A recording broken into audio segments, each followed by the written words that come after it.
हाइलाकांडी में दिवाली और काली पूजा की जगमगाहट। हाइलाकांडी जिला दिवाली और श्यामा माँ की पूजा की रोशनी से नहाया हुआ है। रामनारायण टैंक रोड काली पूजा समिति ने अपने 37वें वर्ष में भव्य आयोजन किया है। लगभग 7 लाख रुपए की लागत से बना 70 फीट ऊंचा मंडप कोलकाता के दक्षिणेश्वर काली मंदिर की शैली में तैयार किया गया है। मंडप निर्माण में कलाकार सुमन और मूर्तिकला में हरिपाल ने अपनी प्रतिभा दिखाई है।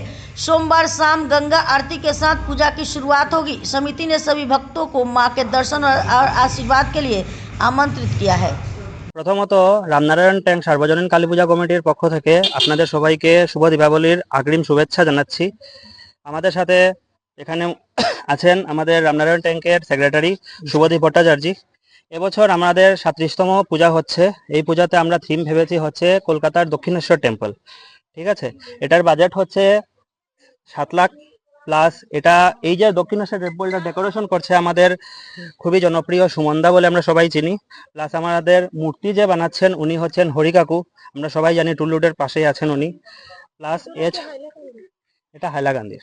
হ্যাঁ, আর আমাদের সোমবারে পুজোটা ওপেনিং হবে, আর আমাদের ওপেনিংটা হবে গঙ্গা আরতির মাধ্যমে।